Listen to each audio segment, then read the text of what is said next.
You don't need to know all the things. And that's actually not even what entrepreneurship is. It's just a bumbling journey of learning and giving yourself permission to learn the lessons all along the way. Like once you can just accept that you are building this plane as you are flying it, you're going to be fine. I'm Amy Jo Martin. Welcome to the Why Not Now show.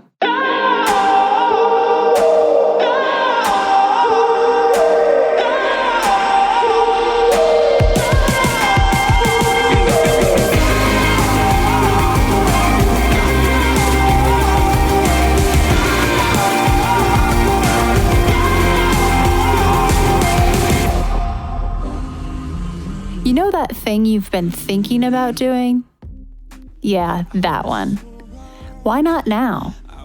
Have you ever actually taken the time to ask yourself, what's stopping me? Let's talk it through. This is your chance to give that idea the attention it deserves and take action. Each episode, I have a chat with a fascinating person, from entrepreneurs to athletes, celebrities, my parents, rocket scientists, and all walks of life. We talk through a critical time when they've asked themselves, why not now? We dissect that day or even that moment, step by step. Just let go.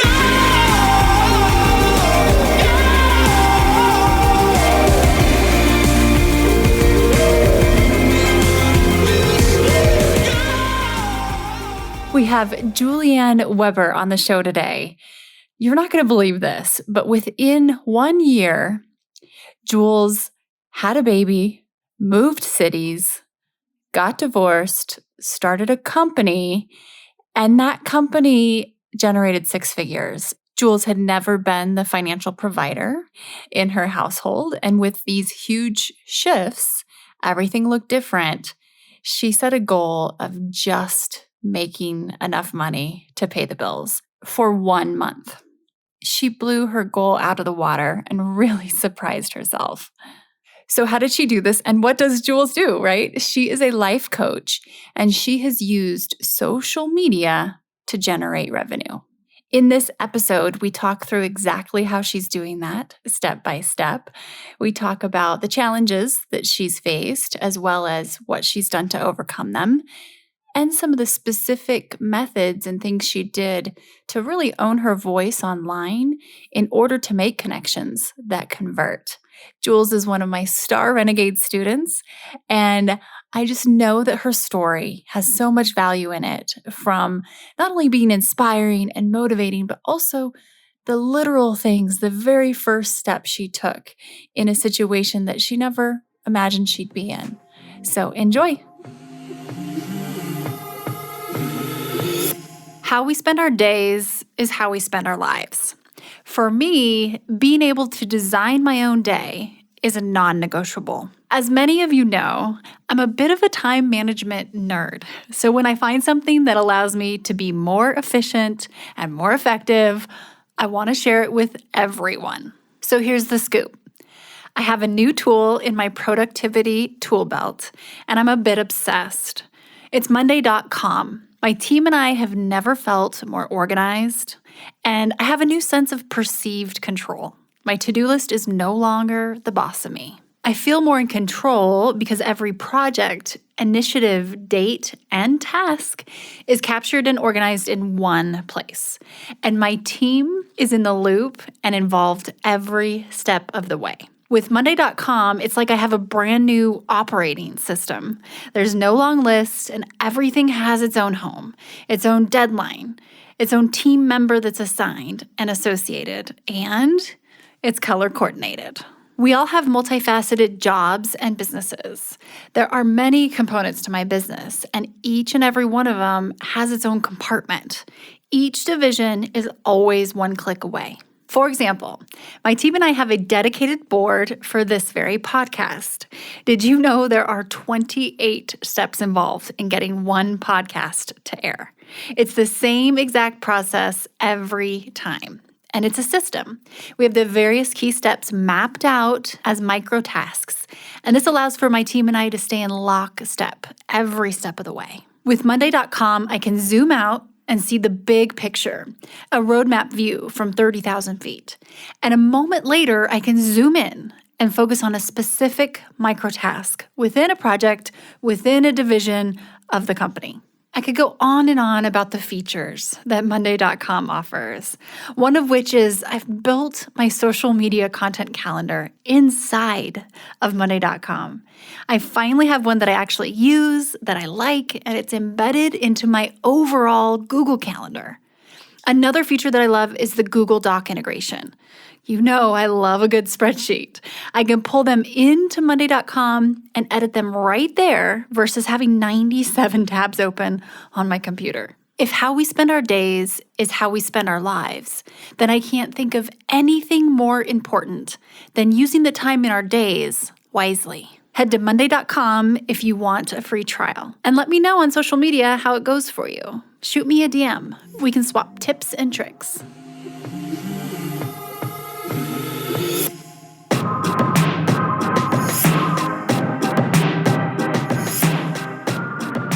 Jules, welcome to the Why Not Now show. I'm so excited to have you. Let's hop in. We'll start where we always do, and there's so much more to cover. Can you tell me about a time when you had a big decision to make and you had to ask yourself, why not now? Yes, I can. Yeah, I remember this like it was yesterday because it was such a clarifying moment. But at the time, I was, a women's life coach based primarily in relationship and intimacy work. And I did that kind of as just something that I really enjoyed and loved, but almost as like a hobby or a little bit of a side hustle maybe. And at the same time, I had just finalized my divorce and I was sitting on the couch and I had a newborn at the time. I think she was 9 months old, maybe. I also had a 3-year-old. I had just moved cities, so I didn't know a ton of people. And I was faced with this choice of, I had been a stay-at-home mom for a little while, hadn't worked in a little bit, but I'd been a part of some different entrepreneurial related projects along the way. And so I was like, go back to any of those things? Do I want to learn a new skill? Or do I want to just put all of my eggs into the coaching basket? I knew that was the thing that I loved more than anything. It was the thing that brought me to life, that felt so inspiring. I knew I would watch so many women's lives change if I did it. I knew my life would change. It also felt like the most audacious thing I could possibly do. It was unreasonable and nonsensical on almost every level. Like it's there was that side of my brain that was like, you're going to move cities, have your second baby, get divorced and start a business all in the same year. Like, really? It was like very easy to argue with. And at the same time, when you're at those moments where life, I had gotten divorced, so much about what I thought my future was going to look like was just empty canvas. And I had a chance to fill that with the thing that I really loved, even if my whole, all of the things in my life fell apart while I tried. And I just felt like, I financially, I was very stressed at the time. So it wasn't like I had all this cushioning and could just go, oh, well, I'll try it. But I also knew, I think intuitively, there was a part of me that was kind of just growing up a little bit that needed like a bit of a fire under my ass. And that really helped me commit, to be honest. I knew that I dreaded the idea of trying to figure out something else to do that felt more, quote, reliable. And I knew that the dread of not doing this thing that I loved felt like it would be so much bigger if I didn't choose that. And it brings tears to my eyes thinking about it because at the time, that was the bravest, most true for me choice that I could have made. Mm-hmm. And I had every reason not to choose it. And I think that's how those why not now moments feel. Mm-hmm. You legit have every reason in the world not to do it. And nobody would really disagree with you. Mm-mm. They would say, yeah, I totally understand why you wouldn't want to do that. Like, it's really not a good time. And you're really the only one that can hold that candle for yourself. And that has to be enough. And I just decided in that moment that it was going to be. Oh, And I went for it. you absolutely did. And I remember us talking about this, and I could just picture you sitting on the couch, and you said, it was all or nothing. It was going to be an all or nothing moment. And, suddenly your life just didn't look the same.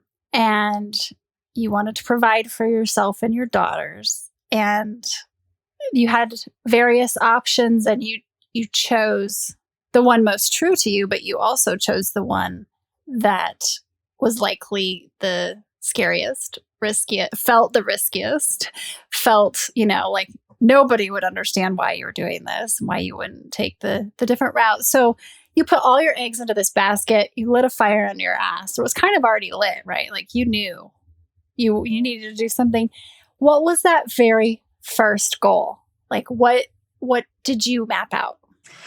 Well, my financial situation changed overnight with the divorce. So I didn't have any income except for like some child support, which, added up to like a small percentage of what we needed to spend every month, but was by no means like enough or like I had to do something right. So at first, my goal was just to pay the bills every month, right? And so at the time that felt like, to go from, because my relationship with money has changed so much.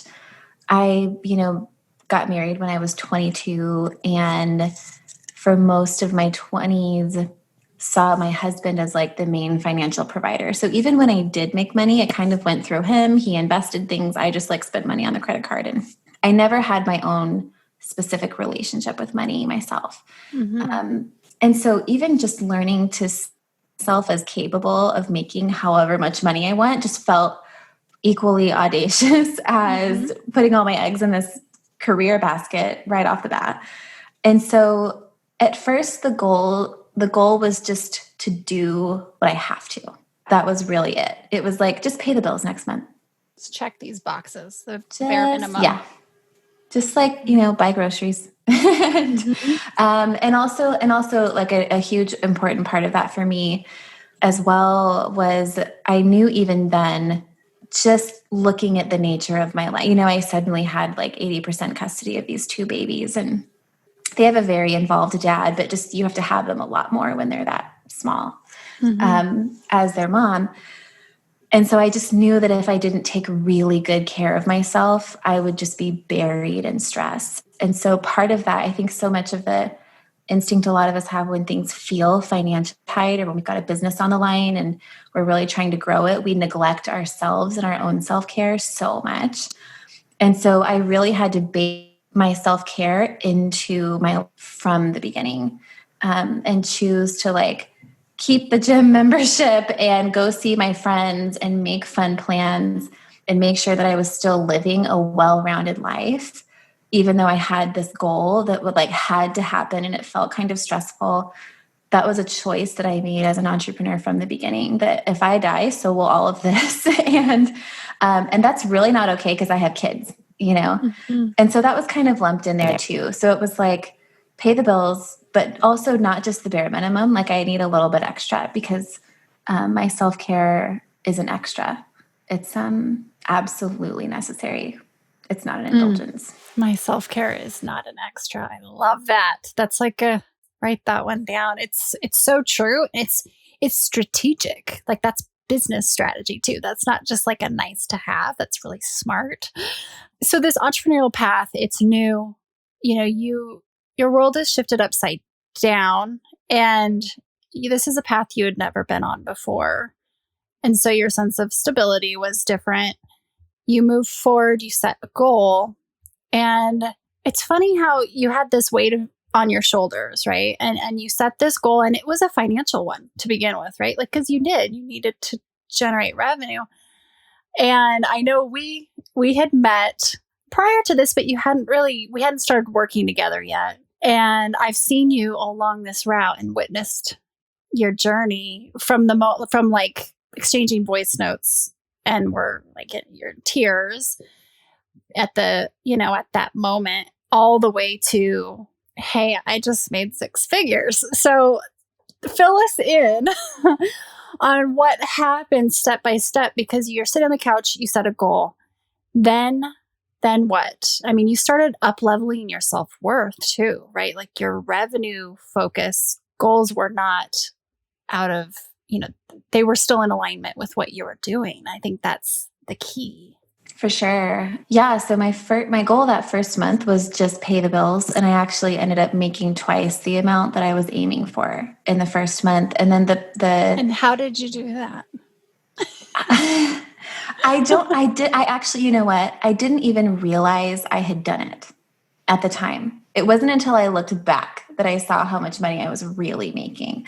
I just knew at the time, okay, my bank account's not running out of money. There's something in there. But it was when I was getting a new house in Austin, and they wanted to see my income history, and you have to make like a certain amount times what you're paying and all of this. And so I had to sort of go through everything financially in a way that I really hadn't yet after my first 6 months or so of doing this. And I looked back, and every single month I had consistently taken an income at twice the level that I had originally, quote, needed, and I was making more than enough money to afford this house that was a dream house that I wasn't even sure, I just was kind of following like my own instinct to manifest. Like I just saw this house and I was so wildly in love with it. I couldn't even explain. Like I just bonded with it right away. And so I just kind of told myself, I'll just look into it. We'll see. As long as there's alignment, I'll just keep going down that path. And the alignment showed up in all of my financials. I was you reverse engineered your alignment, your financial success. You backed into it. Totally. Oh my gosh. And I remember you sharing, I'd love to kind of get into almost the tactics of what you did, because you had been showing up on social prior, right? So I think you refer to it as like Insta blogging as a creative outlet. Yeah. And all of a sudden shit gets real and you're like, this has been fun and that's great as a hobby. So let's like monetize this thing. But yes, totally. That was one thing. I'm going to do another. And there's nothing wrong with that. But what shifted? Because I know you start sharing more and it seems like people start connecting with your story in ways you didn't even realize. But the first kind of big set of transactions to generate that revenue, how did that happen? So yeah, I had been Instablog. I had this like writing hobby that I just enjoyed, and a bit of a proclivity for just sharing about my own life in a vulnerable seeming kind of way. I didn't realize that so good about teaching, Amy Jo, is that you don't create your brand, you are your brand, or what's the phrase? Yes, you don't brand yourself, you are yourself. Yes, you don't brand yourself, you are yourself. And that's your brand. And so what I didn't realize that I had a brand. Just this thing I had been just doing creatively. I really didn't have a very big audience at the time. I think I maybe had like an eighth of what I have now. It wasn't huge, but probably like more than 50% of those people were like readers, people that came in because someone shared something. And I just remember thinking at the time, like, I wonder if these people could see me as somebody that could like lead them personally through what they're going through and pay me for it. And I think so many of us have this complicated relationship with selling on social media. I certainly did. I still do at times. You hear people say like how sponsorships and ads annoy them without realizing how much work that genuinely goes into creating all this free content. And so the fact that I felt guilty about wanting to sell something to people that were consuming everything that I was doing for free was like something I really needed to deal with and to work on just in my self-worth. Because in a sense, I carried this belief that if I couldn't like make a living from this thing that came naturally to me, that was a natural creative outlet for expression, then I was telling myself something about my own worth that really needed to shift. And I had been hesitant to like market myself as a coach and my services and all of these things because I felt like, oh, does that make you disingenuous? And I had someone wonderful tell me, she was like, if you're worried about coming across that way, then you're not one of those people who's going to come across that way. You wouldn't be asking yourself that question. Exactly. Because most people don't ask themselves that question. Right. And so I just threw a pitch out there on my stories out of Your Instagram stories. Yeah. And I just was like, you know what? My genuine desire to help people can be co-mingled with a desire to make very good money from that help. Those things very appropriately go hand in freaking hand. Like they don't have to be separate. And that's just like even just a patriarchal notion of femininity that I think really needs to get broken down here is this shame that we have around money, around talking about money, around spending money on ourselves, valuing ourselves first so that we can just be taken care of. I had to really work with some of that on myself. And I remember this was such an expansive moment for me when I did the Renegade Brand Bootcamp.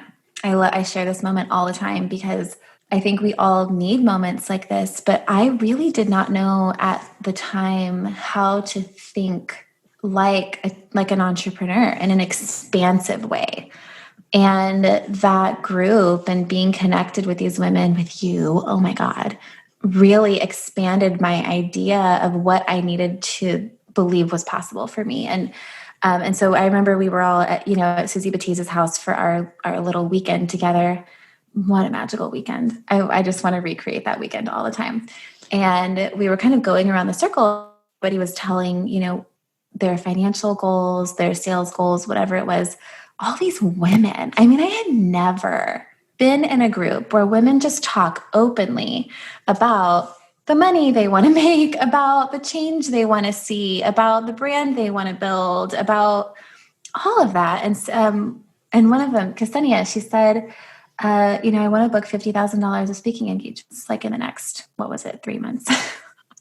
I was like, holy shit. Can I say that? Is it okay to cuss? Oh my gosh, yes. Yes. And what's so cool to me is that you knew you needed to be in that group and you probably didn't even know exactly what you were getting. You knew what you're getting into technically, but not in terms of you were attracted to the program because you were ready to level up. And it's been a year and a half. So everybody's going around sharing their financial goals, and little did you know what you were about to do. I know. And to get so specific and so tangible, I mean, it was just so expansive for me. Like, I think that's why we have to talk about this, because we need people and stories and courses, whatever it is, to come and expand our ideas of what's doable. I just don't think something at the time like that would have. Yes. Yeah. No, I hear you. And it's seeing is believing, right? So unless we actually can be around and surround ourselves with those examples, it's really hard to grasp. I think it just feels very much like you're on an island and this is an idea in your head. Like you thought things were so audacious, these goals. And I remember you had your first 5-figure month, and then all of a sudden you're texting me about making 6 figures, and it's like, and it was just, and I was bawling. I know, I know, which was, it makes me so happy because you've done this and you've stayed in alignment, and so you're making an impact. And yes, you're making money too. I mean, of course. There's nothing wrong with that. That's well, and not only is there nothing wrong with it, there's no possible way I would be doing this or having an impact if I wasn't making money. Like those two things are inextricably tied. Like if I didn't think and know for certain that I could make money from this and really bank on that, like I would be doing something none of the dozens of women that I've worked with the last year that have saved their marriages, their own support, their own boundaries, that have rescued themselves, that have completely changed their lives. Like none of it would have. Not only that, but I would be doing something totally that's not as in alignment for me. Yeah. And that would be hard just on my soul and my body and my self-worth. We're going to take a quick break and we'll be right back. All right, everyone, I've got an announcement. As of today, we are officially enrolling for the 2021 Renegade Accelerator Program. formerly called the Renegade Brand Bootcamp. Okay, so who is this program for? What is it? The Renegade Accelerator is for driven female leaders, executives, and entrepreneurs ready to massively increase their impact and income. The program is for like-minded, like-hearted women all over the globe. The experience is intimate, live, real-time, virtual, and it's led by me. Our curriculum is equal parts education, practical education, collaboration, and accountability. In the accelerator, you'll learn directly from me, and I share everything I've learned over the past 20 years in business. We meet in real time to learn, discuss, and grow together. This is high touch. I'll teach you a variety of things, from personal branding to the business side of public speaking, podcasting, publishing, marketing partnerships, how to productize your intellectual property, and we even talk about investing. I teach you all about the different types of investing in order to build your personal wealth. You will also learn the renegade mentality, which is a key ingredient in your success to generate real results. This program is the career love of my life because I get to curate a mosaic of driven, like-minded, like-hearted women who come together to lift each other and themselves up to the next level. After the Renegade Accelerator, you become a member of my top-level alumni community. This group of unmatched women who are making a positive impact is personally curated by me.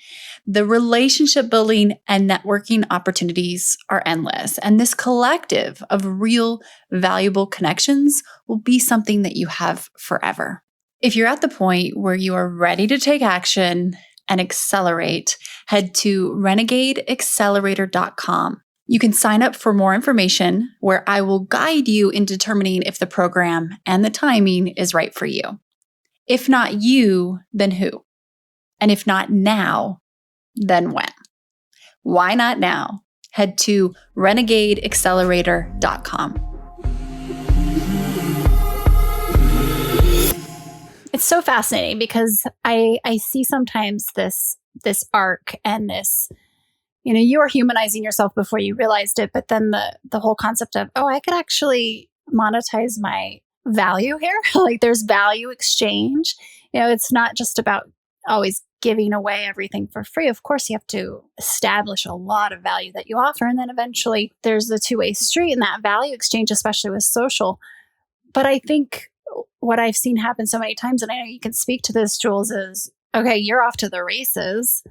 You're also working your butt off too, by the way. So this isn't like you're just sitting back and putting a couple things on social and headed to the bank every day, right? You're working and you're doing more one-on-one coaching. You're increasing your prices.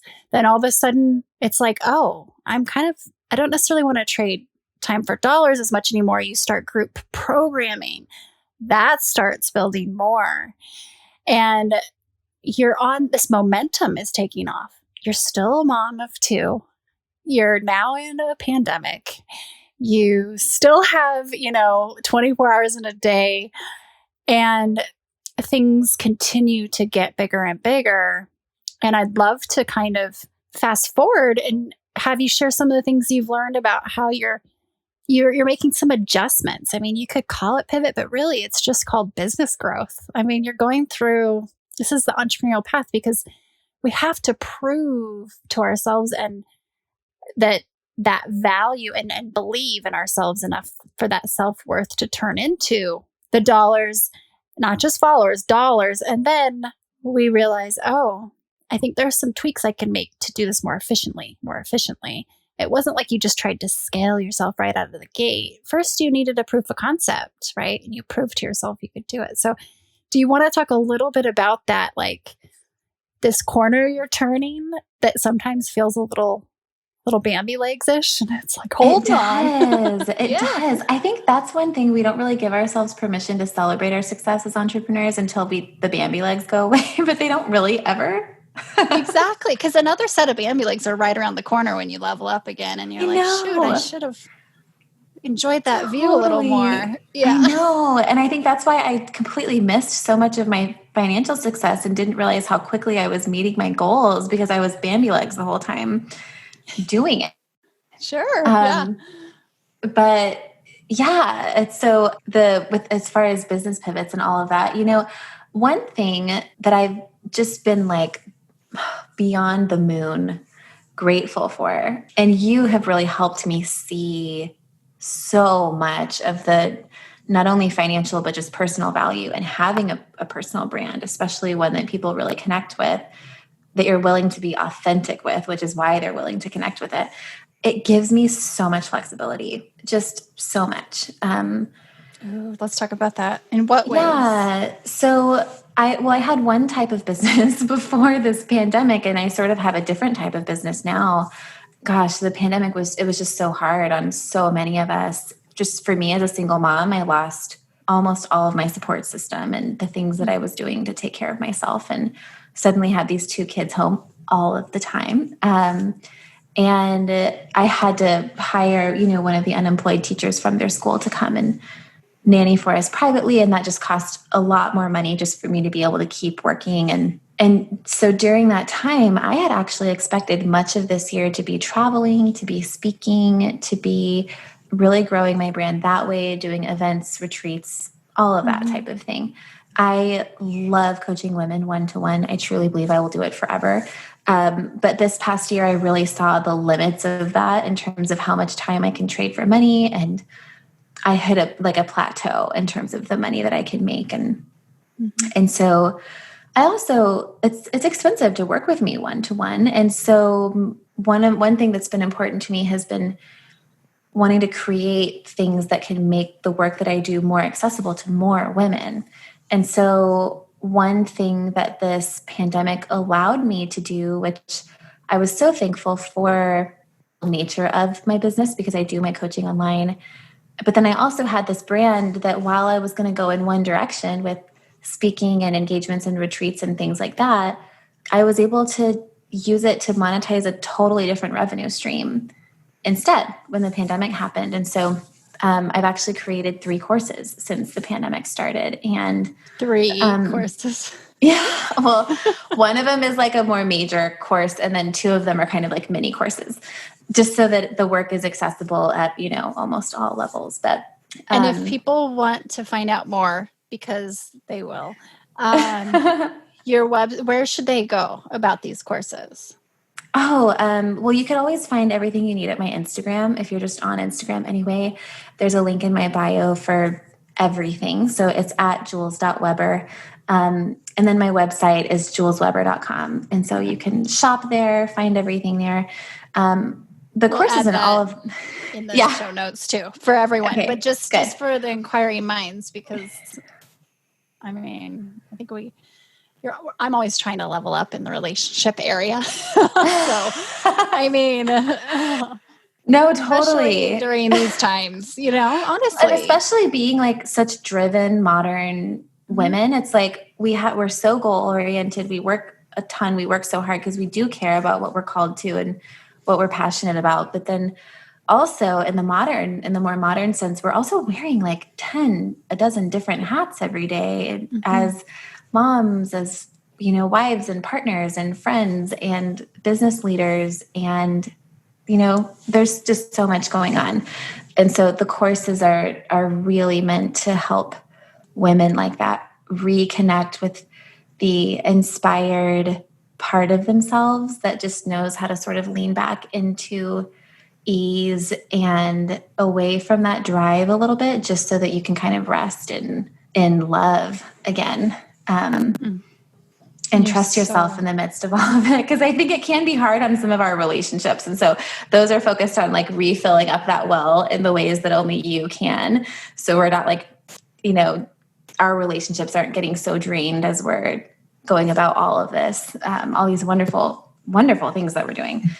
I just want to acknowledge briefly. So I talk a lot about that intersection of where passion, purpose, and skill collide, right? Bliss resides there. And there isn't a better example of someone doing that. You really have nailed it. And it's something you had to create, right? This was not a job description you could go find. You created this intersection. So I mean, you created it during the same year you moved, you had a baby, you got divorced, and then you started a business same year.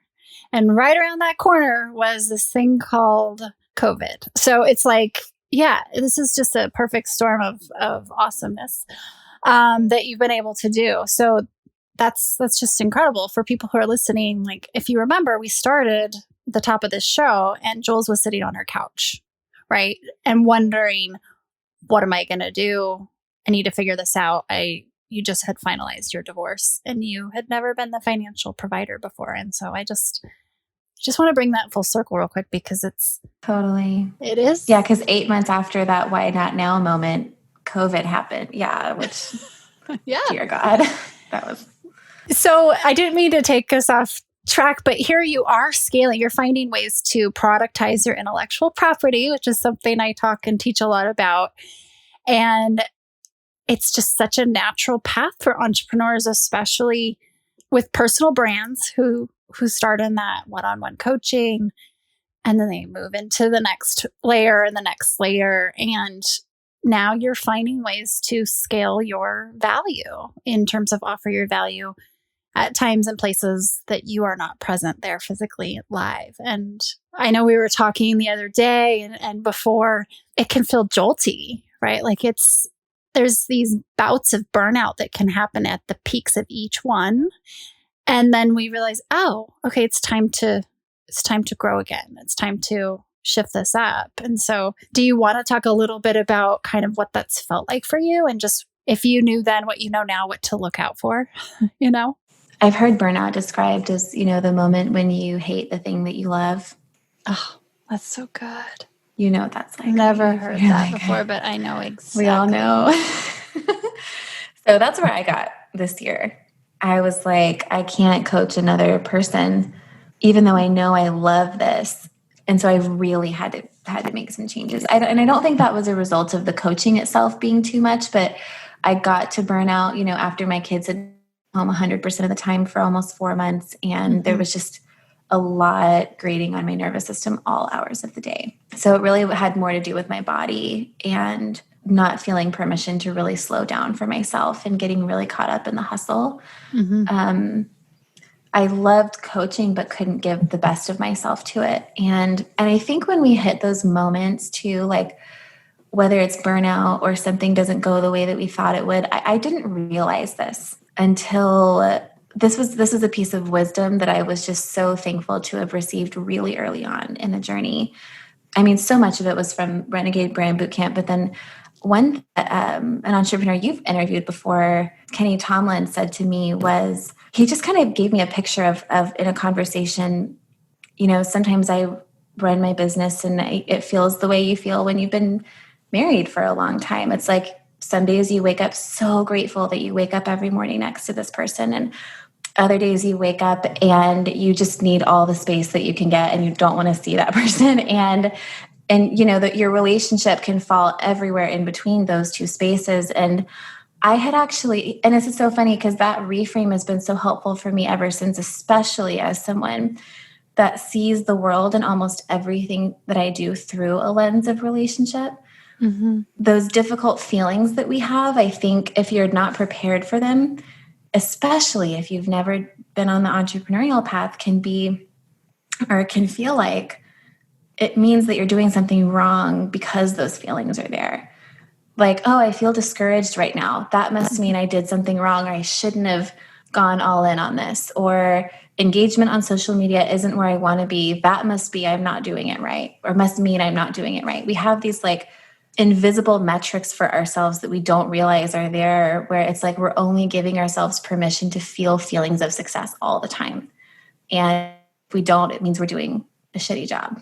And carrying that judgment toward yourself is easily the heaviest and most difficult part and most damaging part of entrepreneurship if you don't realize that is happening. Because I think it had the most to do for me with my with keeping that in check, with being afraid of expanding and of abundance. If I couldn't give full permission to the wide range of emotions that I would feel on this, I wouldn't be able to give myself permission to succeed. Like I have to be able to feel the highs and the lows and everything in between and know that this is still the path for me. Just like you feel that commitment to your person, that you're in intimate partnership or your best friend or your kid. Like my business is my third child. Like I will never give up on my business ever. Like it just will never be an option. Just like I'll never give up on my kids. And I feel it all, just like I do with being a mom, It's not always rosy, but I would say going back to that first moment where I made the decision that I was going to take care of myself from the beginning, that's kind of what I return to when everything feels shitty. I just reevaluate, okay, am I really being present to myself? Like I just return to my body in those moments where it feels like, oh, the answer to all this stress is just making more money and just getting more things and fixing the problems. It's really just, no, just turn it all off and get a good night of sleep. That's the answer. Feels so different. That's the magic bullet right there. It always is, right? Oh my gosh, if there is one it's so funny because I was just going to ask you, just from a productivity standpoint, and I think oftentimes self-care and productivity are best friends, but you are working from home, you have your kids at home. What are some of the tangible things you do in your day to get the most out of the day and make the most impact you can? It's so interesting. My girls are a little bit older now, and so they're with their dad more for just a little bit more during the week. And I remember at the beginning feeling like I need to fill every spare moment that I don't have them with work because that's just the nature of life right now. And so then they were, going to be with him a little bit more. And I would be like, I don't want to work. I don't want to fill every spare second with work anymore. Because I got to burnout. Like I hated the thing that I loved. And if there's one thing I've learned in relationships, particularly like long-term partnerships, and I think a lot of married people, especially with kids or couples that live together, have experienced this during the pandemic because they're holed up together. It's that you healthy space for the relationship to breathe, to retain your sense of individual identity, for there to be mystery, eroticism, getting to know each other, catching up. Like you can't just be glued to each other 24/7. And you'll just resent each other. It's like, because there's no room to take care of you when you're glued to each other. And so even as I was helping couples and women just to create more organic space for themselves in their lives, I was realizing, again, like when you reframe your business through this lens of relationship, I was just realizing I was glued to my business all of the time. And so good point. Yeah. Goodness. Yeah. Just the constant thoughts of like, I have to make the most of every minute. I have to always be productive. If I don't have my kids, I need to use that to work. And if something doesn't go the way that I wanted, then it must be because I didn't use that Sunday to really get stuff done. That got so exhausting so fast. And so I now have like very specific work hours and I stop work. I stop when the clock is like, when it doesn't matter what didn't get done, I'm done for the day.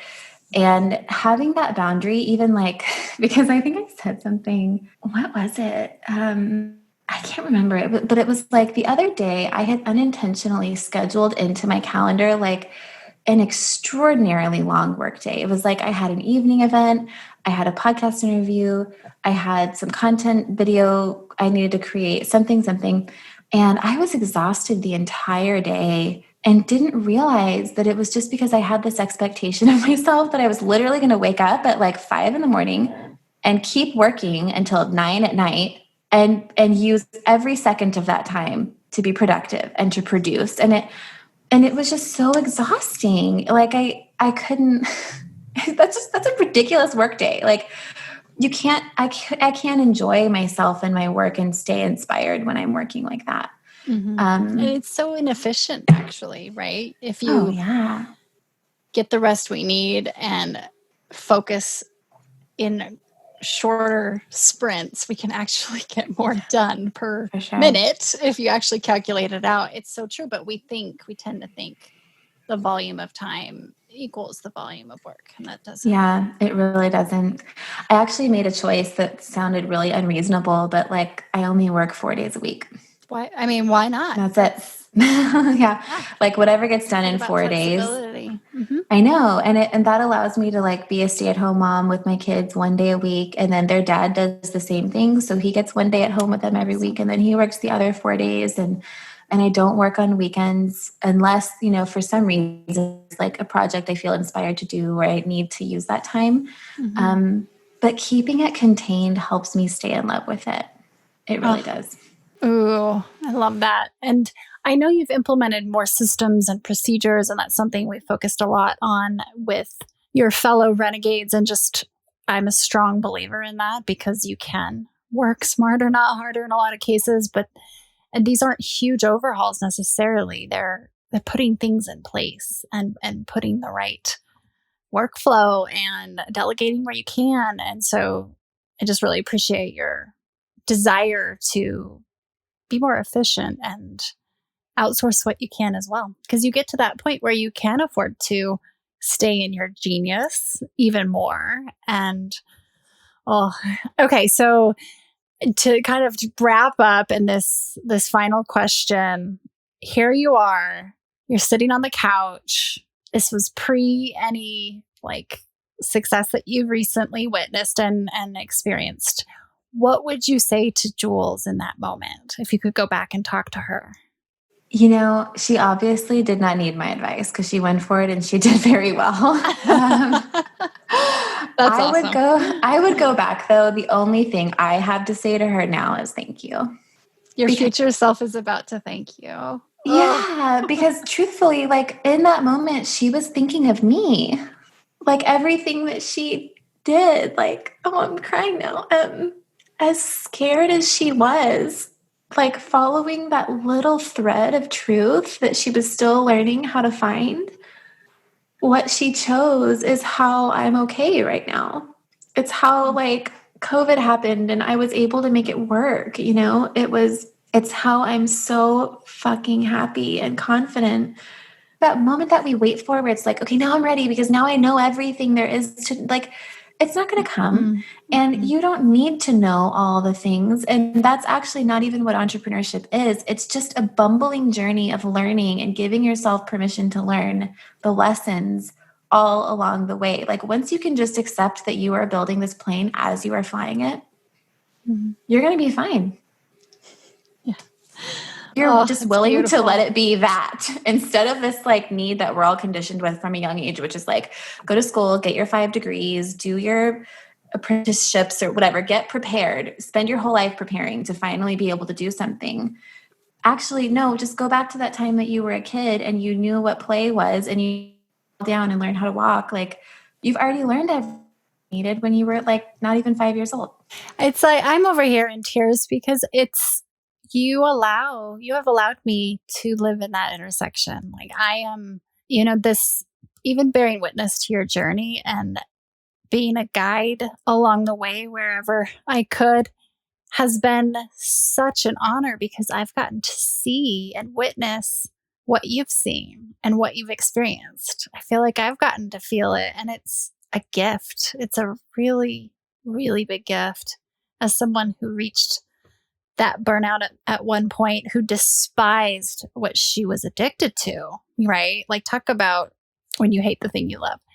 You've shifted that for me and given me that opportunity by being in my orbit. So I'm grateful for you. And thank you for sharing. Thank you for being open. Can I just tell you too, like, since you're here, I think I cannot overstate how one of the most powerful parts of all of this has been you for me. Like I have never, and I think so many entrepreneurs and business leaders and people can relate to operating in a world where other people in your same field or other people who are looking for their own success struggle to be happy for you having your success.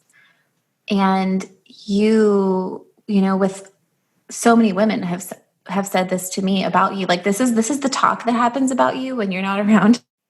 We all just talk about how unconditionally for us you are.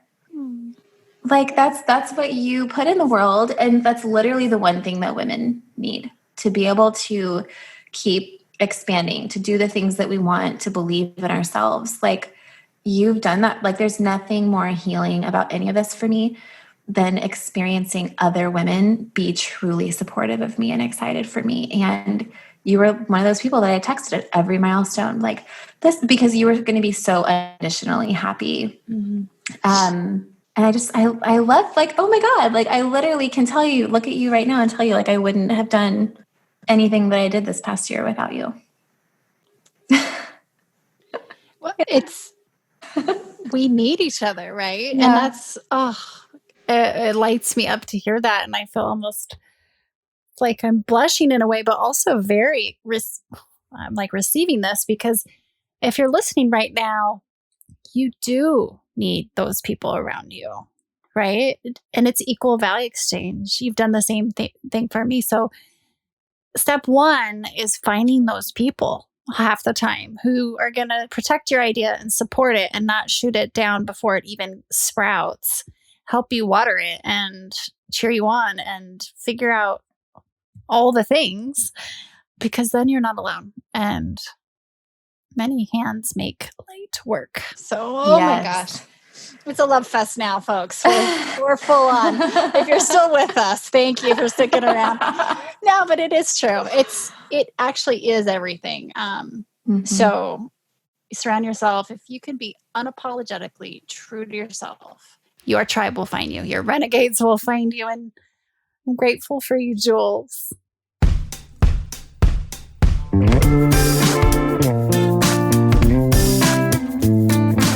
Hey everyone, thanks for listening to the show.